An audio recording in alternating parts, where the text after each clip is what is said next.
Hello friend, welcome to our channel knowledge of pharmacy. मैं उपेंद्र वर्मा हाजिर हूँ आपके सामने।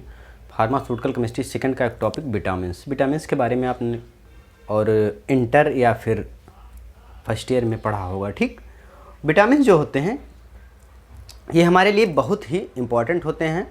13 प्रकार क्या कहते हैं 13 प्रकार के विटामिन्स की हमारी आवश्यकता होती है हमारी बॉडी को, और ये जो है 13 विटामिन्स, और ये जो है मेटाबॉलिज्म में भी हेल्प करते हैं। तो इसकी डिफिनेशन हम देखते हैं। Vitamins are organic substance. Vitamin एक ऑर्गेनिक कार्बनिक सब्सटेंस होते हैं, पदार्थ होते हैं। फाउंड ऑफ फूड, ये हमें खाने से, भोजन से प्राप्त होते हैं, और they are essential for normal metabolism, growth and development for the animal and human body. ठीक, ये जो है दे आर एसेंशियल, ये आवश्यक होते हैं सामान्य मेटाबॉलिज्म में। मेटाबॉलिज्म को क्या बोलते हैं? उपाचयन में। एंड डेवलपमेंट, ग्रोथ मतलब डेवलपमेंट विकास में, और ग्रोथ में वृद्धि में। ठीक, चाहे वो एनिमल हुए यानी जानवर हुए, चाहे ह्यूमंस हुए या मनुष्य हुए। ठीक, मनुष्य की बॉडी हुई या ह्यूमंस की बॉडी हुई, ओ एनिमल्स की बॉडी हुई। They play of the vital role. Vital role ये क्या करते हैं? बेटल रोल प्ले करते हैं in the energy of transportation. Energy का ट्रांसपोरेशन, बेटल मीन्स होता है आवश्यक या अति आवश्यक। अति मतलब सबसे ज़्यादा आवश्यक एनर्जी के ट्रांसपोरेशन में। एनर्जी का ट्रांसपोरेशन आपने पढ़ा होगा, एक जगह से दूसरे जगह एनर्जी को ट्रांसपोरेशन यानी परिवहन करने में। ठीक, दे एक्ट ऑफ एंजाइम, ये एंजाइम से एक्ट करते हैं in the coenzyme system. Coenzyme system के द्वारा must of the vitamins are isolated from animal और प्लांट सोर्स। विटामिन्स जो है हमें एनिमल्स एंड प्लांट सोर्स से क्या करते हैं? प्राप्त होते हैं, मस्ट। ठीक, और एंड संस्थाइज and very few of formed body, ये संस्थित होते हैं। संस्थित मतलब समन्वय करना या फिर निर्माण करना। ठीक, few of the formed your body, जैसे कि vitamin A for the carotene और vitamin D by UV lights यानी अल्ट्रावायलेट लाइट ऑन स्किन से ये फॉर्मेसिंथेसिस होते हैं। विटामिन के आर सिम्बायोटिक्स मतलब सिम्बायोटिक्स का मतलब होता है सहजीवी बैक्टीरिया जीवाणु। बैक्टीरिया जीवाणु को बोलते हैं ऑफ द इंटेस्टाइन, जो हमारे इंटेस्टाइन यानी आंत में होते हैं।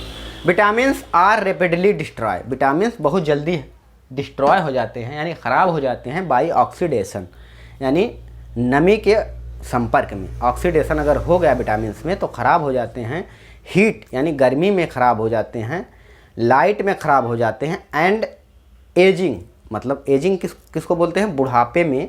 Deficiency of vitamin cause creatine disease, vitamin की हमें जब डिफिशेंसी हो जाती है तो बहुत सारी डिजीज़ काज हो जाती है। तो हम जो है क्लासिफिकेशन देखते हैं विटामिन्स का क्लासिफिकेशन देखते हैं।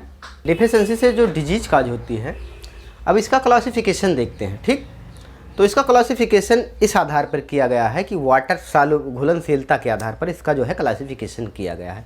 तो कौन सा वाटर में सॉल्युबल है और कौन सा फैट में सॉल्युबल है। ठीक, तो सबसे पहले हम देखेंगे इसमें वाटर सॉल्युबल विटामिन्स को। ठीक, water soluble vitamins B complex होते हैं और विटामिन सी होते हैं। ठीक, तो सबसे पहले देखेंगे vitamin B complex. Vitamin B one क्या है?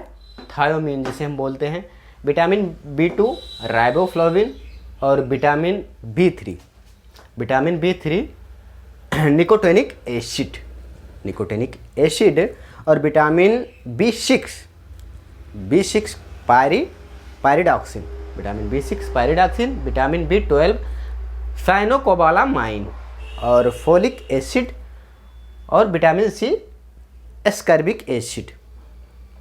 ये वाटर सॉल्युबल विटामिन से, ये वाटर में पानी में घुल जाते हैं। अब हम फैट सॉल्युबल विटामिन को देखते हैं। ठीक, तो vitamin A retinol, vitamin vitamin D calciferol, और विटामिन ई टोकोफेरॉल, और विटामिन के क्या कहते हैं फाइटोमेना डाई 1। तो ये विटामिन जो है फैट में हमारे सॉल्युबल हैं। और विटामिन्स में हम सबसे पहले जो हमें ज़्यादा इम्पॉर्टेंट है ड्रग पढ़ना है, क्योंकि इसमें जो है हमें खाली विटामिन्स को क्लियर करना है। ड्रग नहीं दी गई थी सिलेबस में, बट हम अगर ड्रग देख लेंगे, एक दो मतलब विटामिन्स को देख लेंगे ठीक से, तो हमारे लिए ज़्यादा क्लियर है। तो थायमीन हाइड्रोक्लोराइड, ये क्या है? थायमीन हाइड्रोक्लोराइड विटामिन B1 है, ठीक। और ये it contain pyrimidine and thiazole link via methylene group से ये लिंक होती है। और सोर्स की बात करें तो सभी विटामिन में आप लिख सकते हैं सोर्स को, राइस पॉलिशिंग, लीवर, ईट्स, फ्रोक एंड सिंथिस रूट। बट जो इसमें आप लिख सकते हैं। और डिफिशेंसी डिजीज़ क्या काज होगी, इसके कमी के कारण कौन सी बीमारी हो जाएगी, तो बेरी हो जाएगी। बेरी रोग क्या होता है? रक्त की अल्पता हो जाती है, कमी हो जाती है।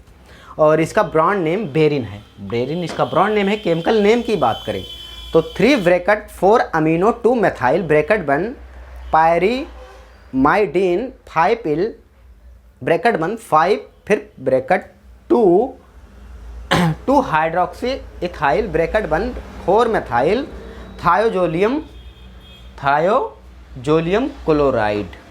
और स्ट्रक्चर की बात करें तो NH2 NH3CnCH2 और N पे प्लस का चार्ज CH3SCH2CH2O ClHCl। और फिजिकल प्रॉपर्टी की बात करें तो ये नेचर इसका देखेंगे। प्रकृति जो है वाइट क्रिस्टलाइन मतलब सफ़ेद कलर का पारदर्शी पाउडर होता है विथ मीट लाइक ऑर्डर। इसका जो मील की तरह यानी खाने लायक गंध होगी एंड बिटर टेस्ट, कड़वा टेस्ट होगा।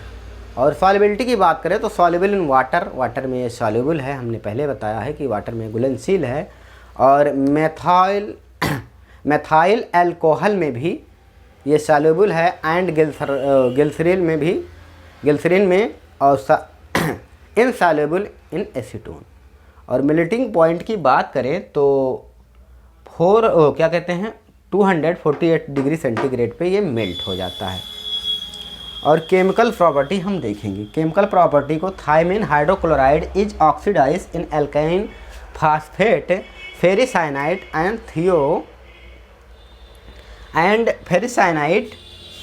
And thiochrome with in exhibit of blue fluorescence. ये ब्लू फ्लोरेंस जो है देता है, यानी इन क्या करता है?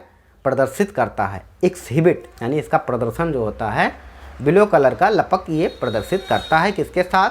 थायमीन हाइड्रोक्लोराइड को ऑक्सीडाइज बाई एल्केन पोटेशियम के साथ, ठीक। और थायोक्रेन।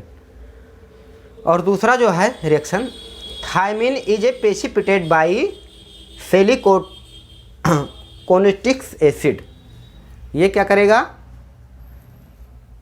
ये क्या करता है? सेलिकोटिक गैस्ट्रिक एसिड के साथ जो है ये जो है प्रेसिपिटेट हो जाता है और यानी अवक्षेप के रूप में नीचे बैठ जाता है। सॉल्युबिलिटी की बात करें तो पहले स्टेबिलिटी की बात करें तो unstable in aqueous solution of pH greater than 5 pH पे ये जो है 5 डिग्री pH पे ये जो है अनस्टेबल हो जाएगा। और स्टोरेज कंडीशन की बात करें तो air tight light metallic container इन प्रिवेंट एटमॉस्फेरिक ऑक्सीडेशन।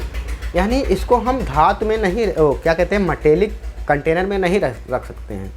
इसको जो है हमें नहीं तो ये क्या करेगा उससे क्या कहते हैं रिएक्शन करता है। और हमें इसको ऑक्सीडेशन से यानी बचा के रखना है कि नमी इसमें ना अवशोषित हो पाए, नहीं तो ये अनस्टेबल हो जाता है। और ये इसका स्टोरेज कंडीशन है। यूजेज की बात करें तो बेरी रोग में इसका यूज है यानी खून की अल्पता में। और प्लेग्रा भी एक प्रकार की स्किन की रोग है, इसमें भी इसका लोग है, क्या कहते हैं, यूज है। और बी कॉम्प्लेक्स डिफिशेंसी में, यानी हमें बी कॉम्प्लेक्स की कमी है तो उसमें हम इसको ले सकते हैं। और क्या कहते हैं, न्यूरिटिस्ट, मतलब तंत्रिका शोध में भी इसका नेफ्राइटिक्स में इसका यूज है। तंत्रिका शोध में फार्मूलेशन की बात करें तो थायमीन हाइड्रोक्लोराइड की टेबलेट और थायमीन हाइड्रोक्लोराइड के इंजेक्शन फार्म में अवेलेबल है। और भी वीडियो आप ऐसे लिख सकते हैं, वो क्या कहते हैं, और भी जो है विटामिन्स। हम मिलते हैं नेक्स्ट वीडियो में। आप चाहें तो हमारा इसको स्क्रीनशॉट ले सकते हैं।